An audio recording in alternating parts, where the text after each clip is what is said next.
എപ്പിസോഡിന്റെ opening സീനില് വലിയൊരു മല കാണിക്കുന്നു. അതിന്റെ സൈഡിലായിട്ട് ഇപ്പൊ ഒരുപാട് പേരെ ഒരു പ്രത്യേക സ്ഥലം ഒരുക്കി ഇപ്പൊ കുഴിച്ചിട്ടിരിക്കുകയാണ്.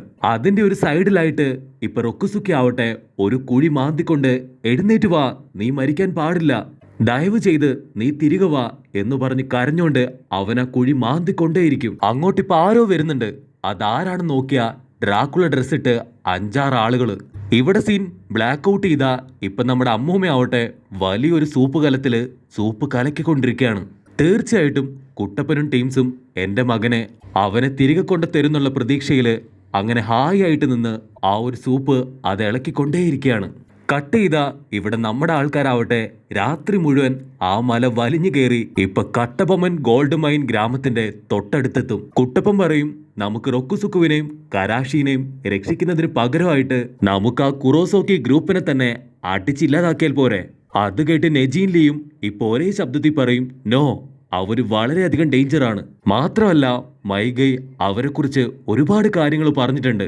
അത് കേട്ട് കുട്ടപ്പൻ, എനിക്കതൊന്നും വിഷയമല്ല, അവരുടെ നേതാവ് മാത്രമാണ് ഞാൻ കേട്ടെടുത്തോളം കുറച്ചെങ്കിലും പവർഫുൾ. നെജി, നീ എന്താ പറയണേ?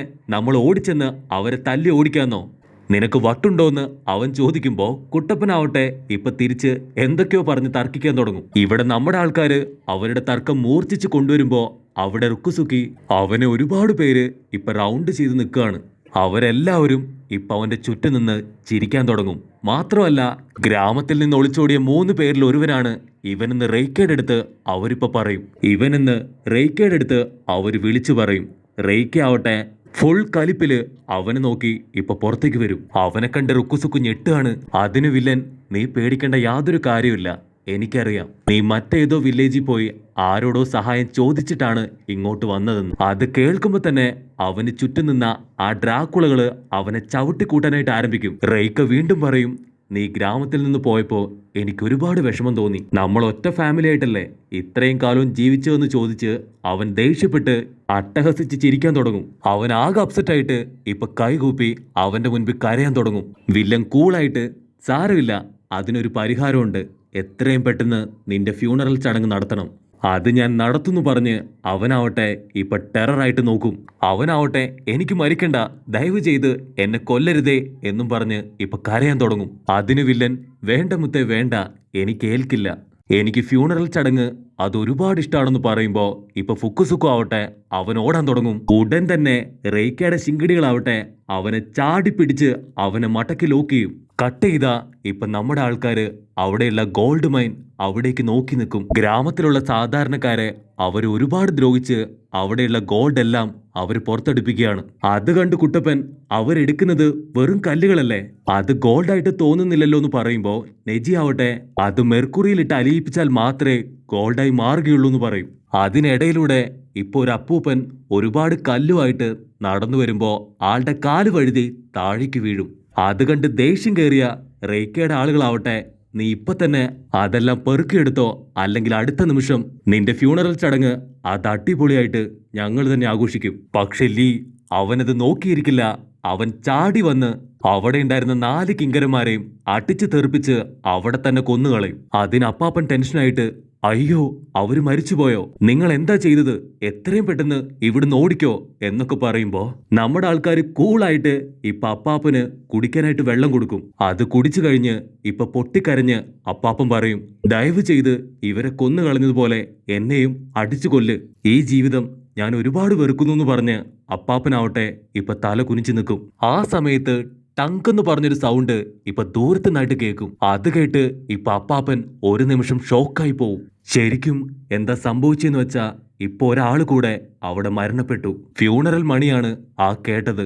ഇത് റെയ്ക്കയുടെ നിയമമാണെന്ന് പറഞ്ഞ് അപ്പാപ്പൻ വീണ്ടും ഇപ്പൊ ഏങ്ങലടിച്ച് കരയാൻ തുടങ്ങും. അപ്പാപ്പൻ വീണ്ടും പറയും, അവർക്കെതിരായിട്ട് ആര് സംസാരിച്ചാലും അവർ ജീവനോടുകൂടെ അവരെ കുഴിച്ചിടും. ഇന്ന് രാവിലെ റൊക്കുസുക്കൂന്ന് പേരുള്ള ഒരുത്തൻ അവന്റെ മുൻപിൽ ചെന്ന് പെട്ടു. ഒരു പക്ഷേ അവന്റെ ഫ്യൂണറലായിരിക്കും ഇപ്പൊ നടക്കുന്നതെന്ന് പറയുമ്പോ ഇവിടെ റെയ്ക്കയുടെ ശിങ്കിടികള് റൊക്കുസുക്കുയെ ഒരു പെട്ടിയിലടച്ച് ഇപ്പൊ എടുത്തോണ്ട് പോവാണ്. അതിലൊരുത്തന്റെ മുഖത്ത് ഇപ്പൊ ഒരുപാട് ദുഃഖം നിഴങ്ങലിച്ച് നിൽക്കുന്നതായിട്ട് കാണാം. ഇപ്പൊ റെയ്ക്ക ആ ഒരു ചടങ്ങിൽ വന്ന് വീണ്ടും കരയാനായിട്ട് ആരംഭിക്കും. ഞാനും നീയും ബെസ്റ്റ് ഫ്രണ്ട്സ് ആയിരുന്നു, നമ്മൾ ഒരുപാട് കാര്യത്തില് അങ്ങോട്ടും ഇങ്ങോട്ടും തർക്കിച്ചിട്ടുണ്ട്. ഒടുവിൽ എന്റെ കൈകൊണ്ട് തന്നെ നിന്നെ കുഴിച്ചിടാനുള്ള ഭാഗ്യം അതെനിക്ക് കിട്ടിയെന്ന് പറയുമ്പോ ദൂരത്തായിട്ട് ഏതോ ഒരു ചെറിയ ചെക്കൻ റൊക്കുസുക്കുവിന്റെ കൂടെ എന്റെയും ഫ്യൂണറൽ ചടങ്ങ് നീ നടത്തിവെക്ക്, എനിക്കിനി ജീവിക്കണ്ടെന്ന് പറയുമ്പോ ഇവിടെ റെയ്ക്കാവട്ടെ അവൻ കലി കയറി പറയും, നിന്റെ സമയം ആയിട്ടില്ല, ആവുമ്പോ തീർച്ചയായിട്ടും അതും വളരെ ഭംഗിയായിട്ട് തന്നെ ഞാൻ നിറവേറ്റി തരും. ആ സമയത്ത് ഇപ്പൊ നമ്മുടെ ആൾക്കാര് ഇതെല്ലാം തന്നെ ലോങ് ഷോട്ടിലിരുന്ന് നോക്കിക്കൊണ്ടിരിക്കുകയാണ്. നെജി അവന്റെ വ്യാഹു കണ്ണുവെച്ച് നോക്കുമ്പോ റൊക്കുസുക്കു ആ ഒരു പെട്ടിയില് ഇപ്പൊ ജീവനോടുകൂടെ തന്നെയാണ് കിടക്കുന്നത്. നമ്മുടെ ആൾക്കാർ അത് കണ്ട് ഒരുപാട് പേപ്പർ ബോംബുകള് അവിടേക്ക് വലിച്ചെറിയും. പക്ഷെ ബോംബ് കണ്ടൊന്നും ആ വില്ലന്മാർക്ക് ഒരു കുലുക്കം ഉണ്ടാവില്ല. മെയിൻ വില്ലൻ അവന്റെ കൈ നീട്ടി ഇപ്പൊ വോൾവറിനെ പോലെ കത്തികൾ പുറത്തെടുക്കാൻ തുടങ്ങും. നമ്മുടെ ആൾക്കാർ അവിടേക്ക് ഓട്ടി വന്ന് അവരുടെ സ്റ്റൈലില് ഇപ്പൊ വില്ലന്മാരുമായിട്ട് ഏറ്റുമുട്ടാൻ തുടങ്ങും. 6 പേരില് 5 പേരെ അവർ ഈസി ആയിട്ട് അടിച്ചു തെറിപ്പിക്കും. പക്ഷെ അവസാനമായിട്ട് ലീ ഒരുത്തിനെ ഇടിക്കാൻ നോക്കുമെങ്കിലും അവനൊന്നും ചെയ്യാതെ ഇപ്പൊ കൈകൂപ്പി നിന്ന് ലീയെ നോക്കി നിൽക്കും. പക്ഷെ ലീ വിട്ടുകൊടുക്കാതെ ഇപ്പൊ ഓടി വന്ന് അവനെ പിടിച്ചു വലിച്ചിടിക്കും. അപ്പോഴായിരിക്കും അത് കരാഷിയാണെന്ന് അവന് മനസ്സിലാവുക. അവൻ ഷോക്കായിട്ട് ഒരുപാട് നാളായി നിന്റെ അമ്മ നിന്നെ കാത്തിരിക്കുന്നു, നീ ഇവിടെ എന്താ ചെയ്യണേന്ന് ചോദിക്കുമ്പോ അവനാവട്ടെ ഒന്നും മിണ്ടാതെ തല കുനിച്ചു നിൽക്കും. അവൻ പറയും, റെയ്ക്ക അവൻ വളരെ പവർഫുള്ളാണ്, ഈ നാടിനു വേണ്ടി അവൻ ഒരുപാട് കാര്യങ്ങൾ ചെയ്തു, മാത്രമല്ല എല്ലാവരെയും ഇടിച്ചു തോൽപ്പിച്ച് ഏറ്റവും പവർഫുൾ ആയിട്ടുള്ള ആളായി അവൻ മാറി. അവന്റെ പവറും വീരവും എല്ലാം കണ്ട് ഞാൻ അവന്റെ വലിയ ഫാനായി പോയി. അങ്ങനെയാണ് ഞാൻ അവന്റെ പടയാളികളിൽ ഒരുവനായി മാറിയത്. കട്ട് ചെയ്ത നമ്മുടെ അമ്മച്ചി ഇപ്പോഴും ആ ഒരു സൂപ്പ് ഇളക്കിക്കൊണ്ടേയിരിക്കുകയാണ്. ആ താടിക്കാരൻ ചോദിക്കും, എന്തിനാണ് ഇങ്ങനെ ഇളക്കിക്കൊണ്ടിരിക്കുന്നതെന്ന്. അതിന് അമ്മച്ചി പറയും, എന്റെ മോൻ വരുമ്പോ എനിക്ക് ഏറ്റവും ടേസ്റ്റ് ഉള്ള ഫുഡ് തന്നെ അവന് വിളമ്പി കൊടുക്കണമെന്ന്.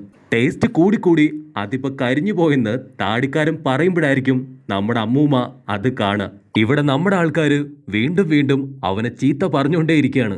നിന്റെ അമ്മ നിന്നെ ഓർത്തുകൊണ്ട് മാത്രമാണ് എപ്പോഴും ഫുഡ് ഉണ്ടാക്കിക്കൊണ്ടേയിരിക്കുന്നത്, അതുകൊണ്ട് തന്നെ ഒരുപാട് ഫുഡ് ഇപ്പൊ തന്നെ കരിഞ്ഞുപോയി. അന്ന് നീ എനിക്കുണ്ടാക്കി തന്ന ആ ഒരു സ്പെഷ്യൽ ഫുഡാണ് ഇപ്പോഴത്തെ എന്റെ എനർജിയുടെ രഹസ്യമെന്ന് ലീ പറയും.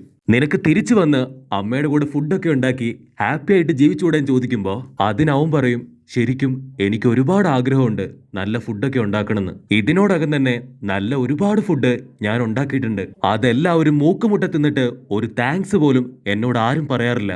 എനിക്ക് എന്തെങ്കിലും ഡിഫറെന്റ് ആയിട്ട് ചെയ്യണം, എല്ലാവരും എന്നെ ശ്രദ്ധിക്കണം, അതിനുവേണ്ടിയാണ് ഇപ്പൊ ഞാൻ ജീവിക്കുന്നതെന്ന് പറയുമ്പോ ലീ ആവട്ടെ ചാടി എഴുന്നേറ്റ് അവന്റെ മോന്തയ്ക്ക് ഒരു ഒറ്റ അടി. നീ ഒരുപാട് ഭാഗ്യമുള്ളവനാണ്, കാരണം നിനക്ക് കൈപുണ്യമുണ്ട്. നിന്റെ ഫുഡ് കഴിച്ചിട്ടാണ് എനിക്ക് തന്നെ ഇപ്പൊ പുതിയൊരു ജീവൻ കിട്ടിയത്. അതൊരിക്കലും ഒരു നിസ്സാര കാര്യമല്ല. നീ ഇപ്പോഴത്തേതിനേക്കാളും പവർഫുള്ള് അന്നായിരുന്നു. അന്ന് മാരത്തോൺ ഓടി ഞാൻ തളർന്നു വീണപ്പോ നീ തന്ന ഫുഡ് കഴിച്ചാണ് എന്റെ ജീവൻ അതെനിക്ക് തിരികെ കിട്ടിയത്. നീ ഇപ്പൊ തന്നെ ഈ വില്ലന്മാരുടെ കയ്യിൽ നിന്ന് ഓടി രക്ഷപ്പെട്ടോ, അല്ലെങ്കിൽ നിന്നെ ഇവിടെ വെച്ച് ഞാൻ ചവിട്ടിക്കൂട്ടുമെന്ന് ലീ അവന്റെ മുഖത്ത് നോക്കി പറയും. അപ്പൊ അതെല്ലാം കേട്ട് അവന്റെ മനസ്സ് മാറി ഞാൻ തിരികെ ഗ്രാമത്തിലേക്ക് തന്നെ പോകാമെന്ന് അവനിപ്പോ വാക്കു കൊടുക്കും. അപ്പൊ ദൂരത്തായിട്ട് ആ ഒരു പെട്ടിയിൽ കിടന്ന് ഫുക്കുസുക്കു ആവട്ടെ ഇപ്പൊ വിളിച്ചു കാറും, എനിക്ക് ശ്വാസം മുട്ടുന്നേ, ആരെങ്കിലും തുറന്നു വിടണേ, ഞാനിപ്പോ ചത്തുപോവേ. അപ്പോഴായിരിക്കും നമ്മുടെ ആൾക്കാര് അവന്റെ കാര്യം ഓർക്കുക. അവരോടി വന്ന് ആ പെട്ടി തല്ലി തകർത്ത് ഇപ്പൊ അവനെ പുറത്തു കൊണ്ടുവരും. അപ്പൊ അതേ സമയത്ത് ലോങ് ഷോട്ടില് നെജി ആവട്ടെ ആ പാറയുടെ മുകളിലായിട്ട് 2 കണ്ണുകൾ കാണും. ആരാഷിയോട് റിക്കുസുക്കുവിനെ നോക്കാൻ പറഞ്ഞ് അവരെല്ലാവരും ഇപ്പൊ മലയ്ക്ക് മുകളിലേക്ക് കയറാനായിട്ട് ആരംഭിക്കും. നെജി അടിച്ചു പറയും, അത് മറ്റാരുമല്ല, സാക്ഷാൽ റെയ്ക്ക് തന്നെയാണ്. അവര് മലയുടെ മുകളിലെത്തുമ്പോ അവർക്കവിടെ ആരെയും കാണാൻ കഴിയില്ല. പക്ഷെ പെട്ടെന്ന് അവിടേക്ക് മഞ്ഞ് വന്ന് മൂടാൻ തുടങ്ങും. അപ്പൊ ലീ പറയും, അവന്റെ പ്രധാനപ്പെട്ട അറ്റാക്കിംഗ് മുറയാണിത്. മൈഗ ഇതിനെക്കുറിച്ച് നേരത്തെ തന്നെ പറഞ്ഞിരുന്നു. മഞ്ഞ് മൂടിച്ച് പരസ്പരം കാണാതാക്കി അവൻ അറ്റാക്ക് ചെയ്യും. നെജി ഉടനെ അവന്റെ വ്യാഹു കണ്ണുവെച്ച് നോക്കുമെങ്കിലും അപ്പോഴും ആരെയും കാണാനായിട്ട് സാധിക്കില്ല. അപ്പൊ അതേ സ്ഥലത്ത് റെയ്ക്കാവട്ടെ റൺമറു എന്ന് പറയുന്ന ഒരു കുട്ടിയെ തോളത്തെടുത്ത് നമ്മുടെ ആൾക്കാരെ ഇപ്പൊ ഉറ്റുനോക്കിക്കൊണ്ടിരിക്കുകയാണ്. റൺമറു പറയും, അവര് 4 പേരില് ഒരാൾക്ക് മാത്രം പവർ അധികമാണ്. അവൻ ഗക്കൈ ഗംഗൈ ക്ലാനിൽ പെട്ടവനാണ്. പക്ഷെ അവൻ ഒരിക്കലും എന്റെ പവറിനെ തോൽപ്പിക്കാനായിട്ട് സാധിക്കില്ല. നമ്മുടെ ആൾക്കാർ എന്തെങ്കിലും ചെയ്യുന്നതിന് മുൻപേ റെയ്ക്ക 2 കത്തി അതിപാഞ്ഞു വീശും. അപ്പൊ ഉടനെ ഒരുപാട് ഇടിയും മിന്നലും ഇപ്പൊ നമ്മുടെ ആൾക്കാരുടെ നേർക്ക് വരാനായിട്ട് ആരംഭിക്കും. കുട്ടപ്പനും ടീംസും ഇപ്പൊ പേടിച്ചു നിൽക്കുമ്പോ അവനാവട്ടെ ടെററായിട്ട് അവരെ നോക്കി അട്ടഹസിക്കുന്നതോടുകൂടെ ഈ ഒരു എപ്പിസോഡും അവസാനിക്കുന്നു.